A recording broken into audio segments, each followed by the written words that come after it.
Hi, this is Johnny Angus Fraser, and this is Maritime Real Estate Talk, where I will teach you about buying and selling real estate here in Nova Scotia. Now, most of this is for you people coming from the big cities elsewhere in Canada and think Nova Scotia is no bigger than a pecker that's gone slack with the tide. Which brings me to the topic of today's episode, size matters. You're going to be surprised when you discover we're a lot bigger than you think. Often I get people living in your Toronto and your Vancouver calling me up and saying, "Hey, Johnny, I can't afford to live here anymore. I want to move to Nova Scotia." Then they proceed to give me a list of what they think are cheap houses they found on the internet's realtor.com.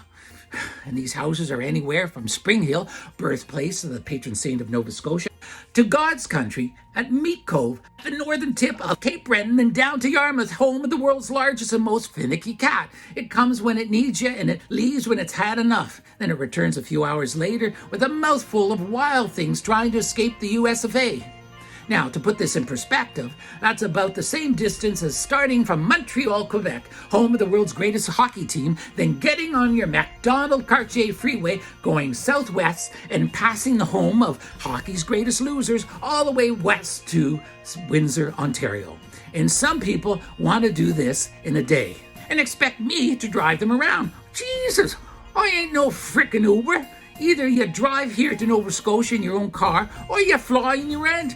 I know it can be expensive. Why do you think they call it Hertz? Until next time, when I teach you about Nova Scotia's great diversity, it's not just about your culture, it's about who your cousin is.